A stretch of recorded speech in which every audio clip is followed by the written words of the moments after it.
Muy bien, pues hemos estado estudiando lo que es la iglesia local los domingos en la mañana, así que vamos a continuar con este tema. El tema de hoy es un tema solemne que debe de captivar cada una de nuestras atenciones por la importancia que tiene, incluyendo al que está aquí adelante. Vamos a ver el tema de cómo Dios disciplina a la iglesia, cómo Dios disciplina a la iglesia. Vamos a ir a 1 Corintios capítulo 11. 1 Corintios capítulo 11.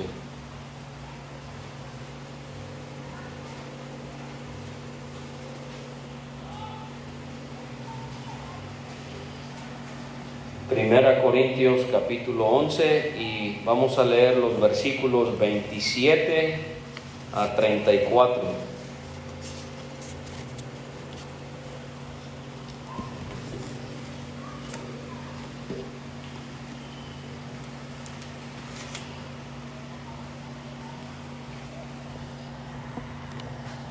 De manera que cualquiera que comiere este pan o bebiere esta copa del Señor indignamente, será culpado del cuerpo y de la sangre del Señor.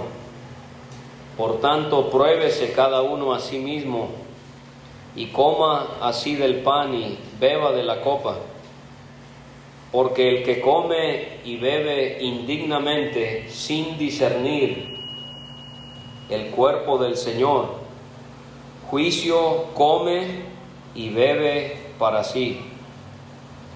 Por lo cual hay muchos enfermos y debilitados entre vosotros, y muchos duermen. Si pues nos examinásemos a nosotros mismos, no seríamos juzgados. Mas siendo juzgados, somos castigados por el Señor, para que no seamos condenados con el mundo. Así que, hermanos míos, cuando os reunís a comer, esperaos unos a otros. Si alguno tuviere hambre, coma en su casa, para que no os reunáis para juicio.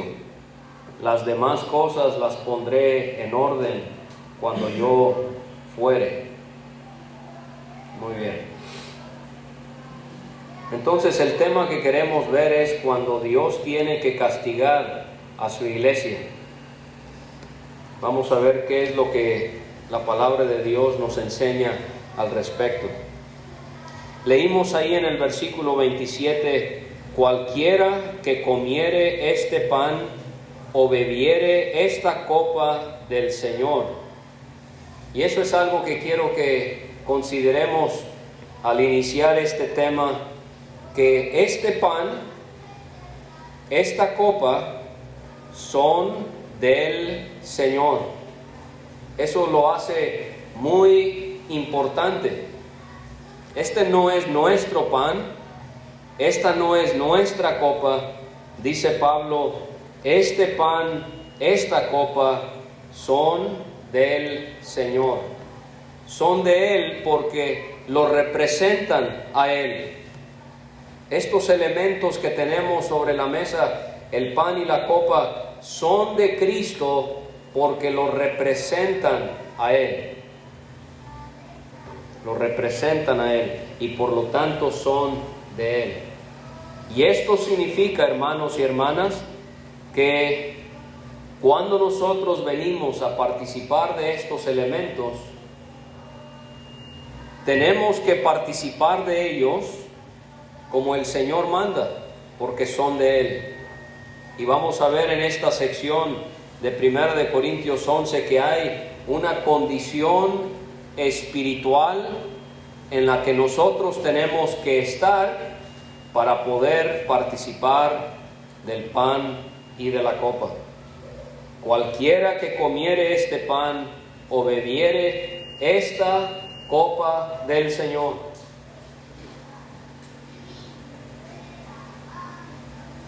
Pero dice allí lo que quiero notar en segundo lugar es no solamente estos elementos son del Señor, pero aquí nos habla de lo que sucede cuando comemos y bebemos del pan y de la copa indignamente. Si se fijó que esta palabra aparece 2 veces en los versículos que leímos. En el versículo 27, indignamente. Versículo 29, también tenemos la palabra indignamente. ¿Cuál es la idea que hay detrás de esta palabra indignamente? Bueno, es, como lo dice la palabra, participar de una manera indigna. Estos elementos son dignos porque son del Señor, pero yo pudiera participar de ellos indignamente, cuando participo de ellos de una manera indigna. O también esta palabra conlleva la idea de no mostrar reverencia, de no mostrar respeto. ¿A quién? Al Señor, porque son de Él. Y no es que mostremos respeto porque venimos y nos sentamos calladamente y con mucho respeto comamos del pan y bebamos de la copa. La reverencia o el respeto aquí es que mi vida o la condición en la que estoy en mi vida no es digna de poder participar de estos elementos. Bueno, y usted se pregunta, ¿y qué estaban haciendo los corintios para comer de la cena indignamente? Bueno, fíjese, en el versículo 16 vamos a leer para que usted se dé una idea de qué era lo que estaba pasando en Corinto. 1 Corintios 11, 16 al 22. Bueno, vamos a ir atrás al capítulo 10, si puede. Capítulo 10 y versículo 21.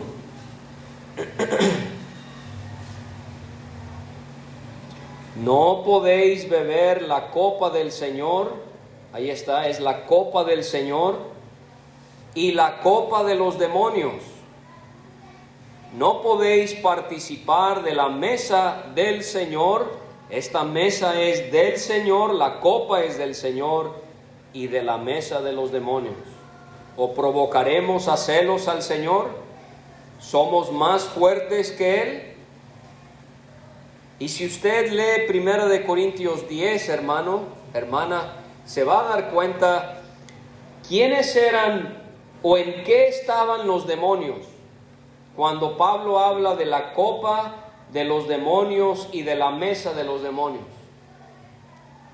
Si usted lee 1 Corintios 10, se va a dar cuenta que era en los ídolos. En Corinto había mucha idolatría. Abundaba la idolatría, templos enormes, ídolos y más ídolos. Y el mundo, aquellos que no conocían a Dios, iban a estos templos para comer la comida ofrecida a ellos y beber de la copa ofrecida a los ídolos. Y el domingo habían hermanos que hacían eso y también venían a la cena del Señor. Imagínense. Pablo dice, no se puede beber la copa del Señor y la copa de los demonios. No se puede estar a la mesa del Señor, pero durante la semana a la mesa de los demonios. Hoy, 12 de diciembre, da tanta tristeza ver a tantas personas entregadas tan fervientemente a un ídolo. Pero sabe, hermanos, me hace pensar también en la gracia de Dios y en la misericordia de Dios, porque muchos de ustedes participaban en eso antes. Y qué amor el de Dios que nos ha sacado de eso. Dice Pablo a los tesalonicenses, se convirtieron de los ídolos a Dios. Antes cegados y en tinieblas, adorando a una mujer que tiene ojos pero no ve, que tiene boca pero no habla, que tiene oídos pero no oye, que tiene manos pero no palpa, tiene pies pero no camina. Y dicho sea de paso, hermanos, solo para que quede absolutamente claro en nuestras mentes, después de que Dios le dio a Juan el Apocalipsis, se terminó toda revelación de Dios a la iglesia. De manera que es completamente imposible que, creo que fue en el año 1500 por ahí, supuestamente Juan Diego recibió esta imagen. Imposible. Porque desde Apocalipsis Dios ha terminado toda revelación. Y en segundo lugar, en ninguna parte de la Biblia se nos anticipa que Dios iba a revelar la apariencia de una mujer parecida a la Madre del Señor Jesucristo, llamada la Virgen de Guadalupe. No lo tenemos en las Escrituras. Toda revelación de Dios siempre la podemos localizar en la palabra del Señor. Entonces, yo creo que esto es más que claro, pero solo para que haya, por si hay alguna duda, como creyentes en Cristo, nosotros no tenemos ninguna participación con ello. Los tamales del 2 de noviembre, los rezos del 12 de diciembre o cualquier otra ocasión, San Judas Tadeo, Señor de Tila, todo esto es para el mundo, pero no para nosotros. Nosotros creemos en un Dios y que nuestra adoración va directamente a Dios. No necesitamos de María, ni de la Virgen de Guadalupe, ni de Judas Tadeo, ni del Señor de Tila, para que nuestra adoración llegue a Dios. Nuestra adoración llega a Dios por nuestro único intercesor. ¿Quién es quién? Jesucristo. Decir que María intercede por nosotros es quitarle a Cristo el único lugar que Él merece tener. Entonces, en 1 Corintios 10, los hermanos en Corinto estaban comiendo de la cena del Señor indignamente. ¿Por qué? Porque estaban en la idolatría. Un miércoles, vamos a ponerlo así, y el domingo estaban aquí. Pablo dice, no pueden hacer las dos cosas. No pueden. O es una o es la otra. Dice alguien, yo me salvé porque yo ni creo en los ídolos. Yo no creo en María, ni en la Virgen de Guadalupe, ni en Judas Tadeo. Pero, ¿sabe, hermanos y hermanas? No tenemos que adorar a una virgen para ser idólatras. Quizás hay un deportista que un cristiano pudiera poner como su ídolo, o un artista, un músico, un actor, y usted dice, ese es mi ídolo. No, si usted es creyente en Cristo, eso es pecado. Usted y yo solo podemos tener a Cristo Jesús en lo más alto de nuestra lista. Cualquier persona que tenga más importancia para mí o para usted por encima de Él, ya estamos idolatrando, ya estamos pecando. Entonces, no provoquemos a Dios a celos. Démosle a Él todo nuestro corazón y toda nuestra adoración. Entonces, un problema era que los corintios estaban en la idolatría y a la misma vez querían estar en la cena del Señor. Ahora sí, en el capítulo 11 y versículo 16. Con todo eso, si alguno quiere ser contencioso, nosotros no tenemos tal costumbre, ni las iglesias de Dios. Pero al anunciaros esto que sigue, no os alabo, porque no os congregáis para lo mejor, sino para lo peor. Está muy mal la cosa en Corinto. No se congregaban para lo mejor, sino para lo peor. Bueno, y vamos a ver por qué. Dice en 1 Corintios 11:18, pues en primer lugar, cuando os reunís como iglesia, oigo que hay entre vosotros divisiones, y en parte lo creo, porque es preciso que entre vosotros haya disensiones, para que se hagan manifiestos entre vosotros los que son aprobados. Cuando pues os reunís vosotros, esto no es comer la cena del Señor, porque al comer cada uno se adelanta a tomar su propia cena, y uno tiene hambre y otro se embriaga. Pues ¿qué? ¿No tenéis casas en que comáis y bebáis? ¿O menospreciáis la iglesia de Dios y avergonzáis a los que no tienen nada? ¿Qué os diré? ¿Os alabaré? En esto no os alabo. ¿Sí se fija lo que estaba pasando en la iglesia en Corinto? La cena del Señor, lo que hemos hecho esta mañana, se había convertido en un convivio, en una fiesta, donde los hermanos traían su comida, no esperaban a que llegaran los demás, y empezaban a comer y a comer los que tenían dinero, y los que no tenían recursos, ahí se quedaban viendo a los hermanos comiendo y comiendo, y todavía habían hermanos que se emborrachaban en la cena del Señor. Está mal la cosa, ¿verdad? Está muy mal la cosa en Corinto. Estaban a la mesa de los demonios y a la mesa del Señor. Estaban divididos. Cuando iban al mercado a comprar y se encontraban con un hermano o una hermana con el que estaban peleados, ni los saludaban. Pero aquí en la cena ahí estaban sentados juntos. Y hermanos, eso no puede ser. Eso no puede ser.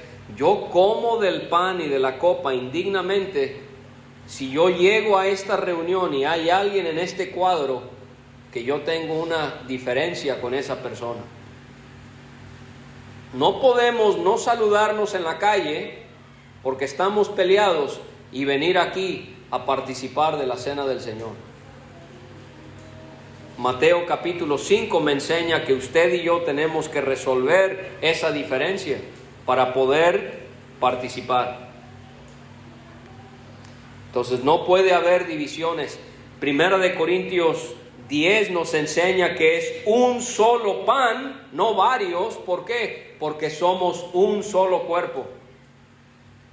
Y entonces tenemos que poner eso en práctica. Cuando yo tomo el pan y lo como y se lo paso al hermano de lado, yo le estoy diciendo a ese hermano y a cada uno, yo soy un cuerpo con ustedes. Pero si te veo en la calle no te voy a saludar porque tú me hiciste tal cosa. Es contradictorio, ¿verdad? No podemos comer de la cena del Señor dignamente si entre nosotros hay divisiones. No se esperaban para comer la cena, ¿verdad? Unos llegaban y empezaban luego, y los otros cuando llegaban ya habían empezado. Se había convertido en todo un festín, comiendo y bebiendo hasta que se embriagaban. Había mucho desorden en la iglesia en Corinto. Y por eso Pablo les habla en el versículo 27 de lo que es comer del pan y beber de la copa indignamente. ¿Qué sucede con el cristiano que come y bebe en el partimiento del pan indignamente? Dice ahí en el versículo 27 al final, será culpado del cuerpo y de la sangre del Señor. Qué fuerte. Será culpado del cuerpo y de la sangre del Señor. Si yo como, si yo bebo en el partimiento del pan indignamente, Yo soy culpable del cuerpo y de la sangre del Señor Jesucristo. Les voy a poner un ejemplo. ¿Qué les parecería a ustedes que como mexicanos, y a mí me encantaría haber nacido aquí en México, yo le digo a la gente, por 11 meses no nací en México, porque a mí me trajeron mis papás cuando yo tenía 11 meses de nacido. Ni modo, no me tocó vivir aquí. Pero yo desde que fui al kinder, que fui a la primaria, a la secundaria, a la preparatoria, yo participaba en los honores a la bandera todos los lunes, cantaba el himno nacional, saludaba a la bandera. Para mí, yo soy mexicano de corazón, ¿ok? Pero ¿qué sucedería si, vamos a poner un ejemplo, un español viene a México y toma una bandera de México y la tira al suelo y la comienza a pisotear? ¿Cómo se sentirían ustedes? ¿Se ofenderían? ¿Sí? Pero él le diría, pero es solo un pedazo de tela. ¿Qué tiene que yo pisotee un pedazo de tela? No, usted le diría, ese pedazo de tela representa mi país. Esa tela representa el país donde nací. Representa mi patria. Y con razón ustedes se ofenderían si alguien maltratara la bandera de esa manera. Bueno, lo mismo es con esto. El pan representa el cuerpo de Cristo, la copa representa la sangre de Cristo, y por lo tanto, si hay pecado en mi vida y yo participo de esos elementos, yo estoy comiendo de la cena indignamente y yo estoy siendo culpado del cuerpo y de la sangre del Señor. ¿Sabe? Creo que es lo que está diciendo aquí Pablo, es aquellos hombres que hace 2000 años clavaron el cuerpo a una cruz e hicieron que su sangre fuese derramada. Ellos fueron culpables de su muerte.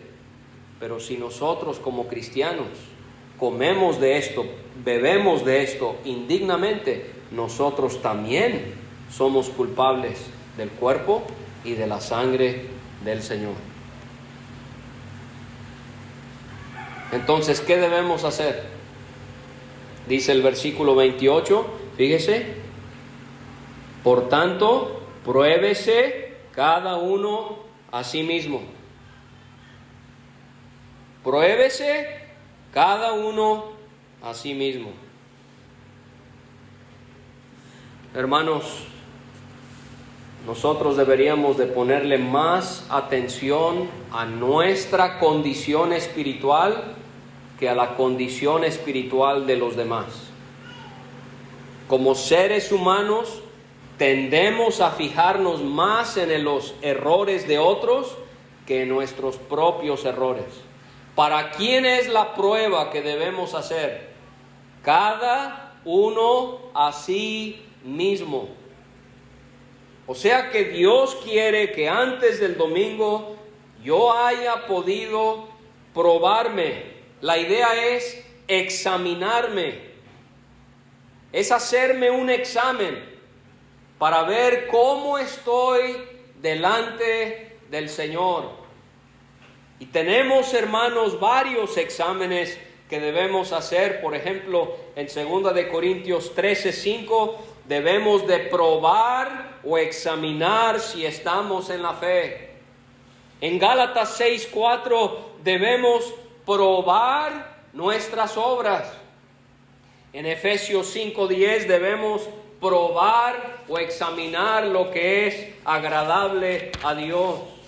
En 1 de Tesalonicenses 5:21 debemos probar lo que escuchamos en la enseñanza. Y en 1 de Juan capítulo 4 debemos probar a los espíritus para ver si son de Dios y no son de falsos maestros. Pero entonces, antes del partimiento del pan el domingo por la mañana, ¿qué nos pide el Señor? Que nos probemos cada uno a nosotros mismos. Pero aquí va el problema. El problema es que a veces como cristianos decimos, bueno, yo me probé y yo sé que hay algo en mi vida que no está bien.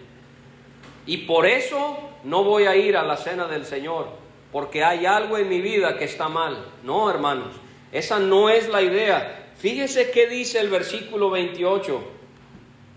El versículo 28 dice: por tanto, pruébese cada uno a sí mismo y coma así del pan y beba de la copa. ¿Sí ve cómo funciona esto? No se trata de faltar, no, se trata de arreglar lo que está mal en mi vida para que yo pueda estar aquí, porque este es un mandato que Cristo me dio. ¿Sí estamos claros en ellos, hermanos? Que celebrar o participar del partimiento del pan es una orden que Cristo nos da, ¿verdad? Aquí mismo en 1 Corintios 11, Cristo dice: haced esto en memoria de mí. Esa es una orden, ese es un imperativo. Haz esto en memoria de mí. Entonces no debemos despertarnos el domingo por la mañana y decir: ¿será que voy a ir hoy al partimiento del pan o mejor no voy? No, mejor hoy no voy. No, hermanos, esta es una orden que el Señor nos da, que cumplamos con este mandato de hacer memoria de Él. Y entonces, probándonos a nosotros mismos, dice Pablo: coma así del pan y beba de la copa. Entonces el mandato no es faltar si es que no me encuentro digno. No. El mandato es probarme, examinarme para poder participar. Entonces usted dice: bueno, ¿qué pasa si yo examino mi corazón y hay pecado? Y tiene que haber pecado, porque dice 1 Juan 1 que el que dice que no tiene pecado se hace a sí mismo mentiroso y hace a Dios mentiroso. Entonces todos tenemos luchas, todos tenemos la necesidad de examinarnos antes de venir. Todo pecado, cual sea que fuere, debemos de confesárselo a Dios. Dice 1 Juan 1:9: si confesamos nuestros pecados, Él es fiel y justo para perdonarnos y limpiarnos de toda maldad.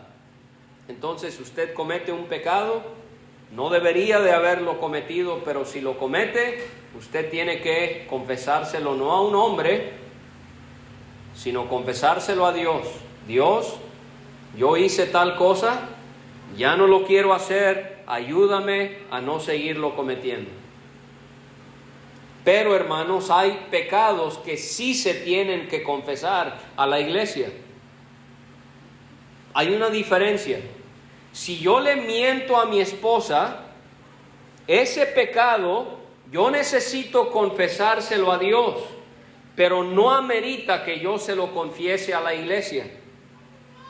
Pero 1 Corintios capítulo 5 me enseña, por ejemplo, si alguien se emborracha, allí sí tendría que confesárselo a la iglesia para que sea apartado hasta que corrija su vida. Una cosa es tener un mal pensamiento. Vamos a decir que usted en su mente desea, comete codicia, deseando a alguien que no es su pareja. Eso usted lo ve con Dios, se lo confiesa al Señor. Pero si alguien en la iglesia comete fornicación o adulterio, allí sí se tiene que confesar a Dios, pero también se tiene que confesar a la iglesia para que mi pecado sea corregido. Ahora, la idea no es que si yo sé que ando mal, yo llego a la cena del Señor y me siento atrás, sin haber dicho nada. No es usted el que lo decide. Usted necesita hablar con los hermanos responsables y ellos le van a decir a usted qué es lo que se va a hacer bíblicamente. Entonces no nos ponemos atrás ni adentro cuando nosotros sintamos que así debamos de actuar, ¿no? Esto se confiesa a Dios se confiesa a los hermanos y ellos son los que van a tratar el asunto. Pero nuestra obligación, hermanos, es probarnos. Señor, yo no quiero llegar a la cena del Señor sabiendo que yo le hablé feo a mi esposa. Yo te lo confieso y voy a pedirle una disculpa a mi esposa antes de que yo llegue. Señor, miro mi corazón y yo tuve pensamientos que no debería hacia alguien que me ofendió, me enojé, me enfurecí. Yo no quiero llegar a la cena del Señor con eso, yo te lo confieso. Y si le dijimos algo, le hicimos algo a esa persona, voy y le pido disculpas. ¿Sí? Tenemos que probarnos cada uno de nosotros para así comer del pan y beber de la copa. Fíjese lo que sucede, hermanos, si no hacemos esto, es muy grave. Dice Pablo en el 29, el que come y bebe indignamente sin discernir el cuerpo del Señor. Discernir es hacer una distinción, hacer una separación. Y si yo tengo pecado en mi vida y como de este pan, yo estoy diciendo, ese pan es como cualquier otro pan. Si yo ando mal en mi vida y tomo de la copa, yo estoy diciendo, ese jugo es como cualquier jugo. No, nosotros debemos de discernir lo que hay aquí. Que este no es cualquier pan, que esta no es cualquier copa, sino que representan algo muy hermoso y precioso que es el cuerpo y la sangre del Señor. El hermano Carlos pidió el himno 405, cantábamos ahí, redimidos ya tenemos por tu muerte comunión. En el pan te recordamos, Cristo nuestra salvación, salvación, salvación, Cristo nuestra salvación. En la copa confesamos que tu sangre es eficaz, por tu salvación perfecta esperamos ver tu faz, ver tu faz, ver tu faz, esperamos ver tu faz. Entonces no es cualquier pan, no es cualquier copa, sino que representan el cuerpo precioso de nuestro Señor y su sangre también. ¿Qué sucede entonces si no nos probamos? ¿Qué sucede si comemos de la cena del Señor indignamente? Dice al final del versículo 29, juicio, come y bebe para sí. Estos elementos deberían de ser elementos de bendición para nosotros. Y lo son si estamos bien. Pero si estamos mal y comemos y bebemos, estamos comiendo y bebiendo juicio para nosotros mismos. Hermanos, tenemos que entender la seriedad que hay en las cosas del Señor. Esto no es un juego donde, que al cabo nadie se da cuenta de lo que yo hago a escondidas, o que al cabo somos ahí unos cuantos poquitos. No, esto es serio. Esto amerita que cumplamos con lo que la Biblia nos dice aquí, porque si no estamos comiendo juicio y bebiendo juicio para nosotros mismos. Hay un versículo muy solemne que dice Pedro, se lo voy a leer, porque es tiempo de que el juicio comience por la casa de Dios. Y si primero comienza por nosotros, ¿cuál será el fin de aquellos que no obedecen al Evangelio de Dios? A veces quizás pensamos que el juicio de Dios debería caer primero sobre el mundo. Pero ¿qué nos dice este versículo? No. El juicio de Dios cae primero sobre su casa, sobre su iglesia. Y si nosotros somos expuestos al juicio de Dios, ¿cuál será el fin de aquellos que no obedecen al Evangelio de Dios? Hermanos, no nos preocupemos qué hace el mundo. Preocupémonos cómo anda la iglesia aquí en Emiliano Zapata. Estamos en santidad, estamos en pureza. Es tiempo de que el juicio comience por la casa de Dios. ¿Cómo nos castiga Dios cuando estamos mal? Dice el versículo 30, hay muchos enfermos y debilitados entre vosotros. La enfermedad y la debilidad Dios la utiliza para castigar al cristiano. Ahora, hermanos, entendamos lo que hemos tratado de explicar antes, y es: no siempre que nos enfermamos es porque estamos en pecado. ¿Sí entendemos eso? El apóstol Pablo era un hombre entregado a Dios y él estaba enfermo. Le pidió a Dios que le quitara su enfermedad y Dios le dijo que no. Entonces, por favor, no piense que lo que la Biblia o lo que yo estoy diciendo es que siempre que nos enfermamos Dios nos está castigando. No siempre, pero sí lo hace a veces cuando estamos en pecado. Está como lo que dice Santiago.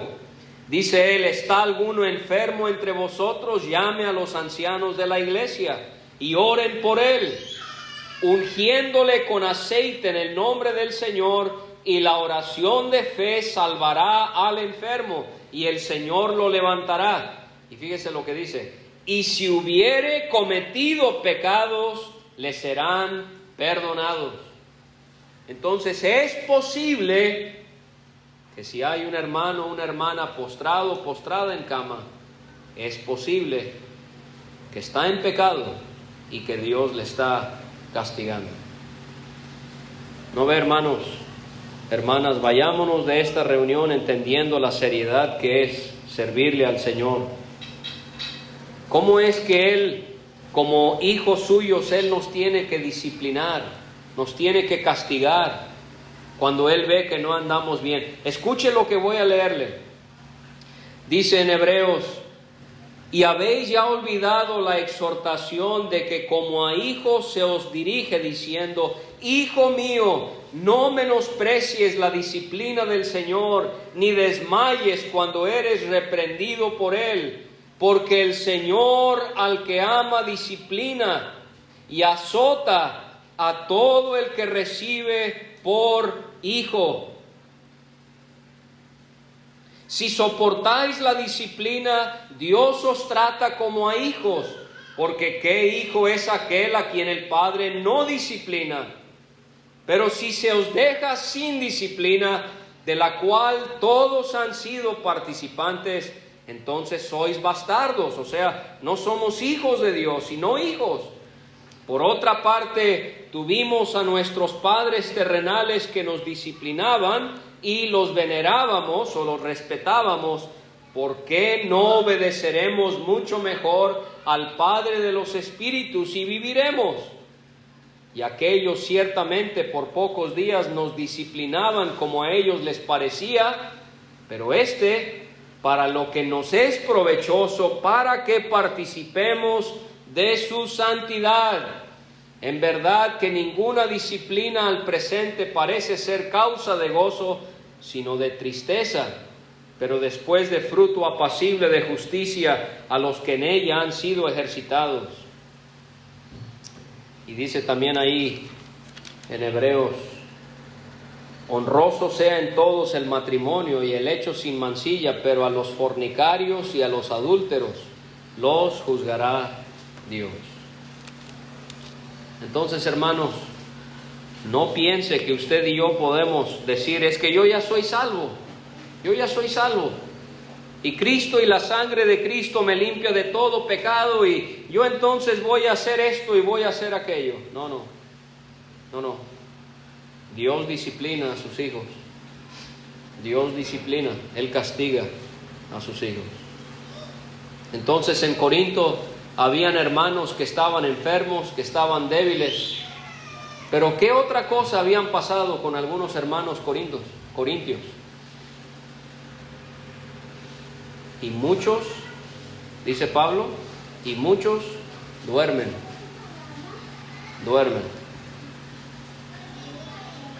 ¿Qué significa?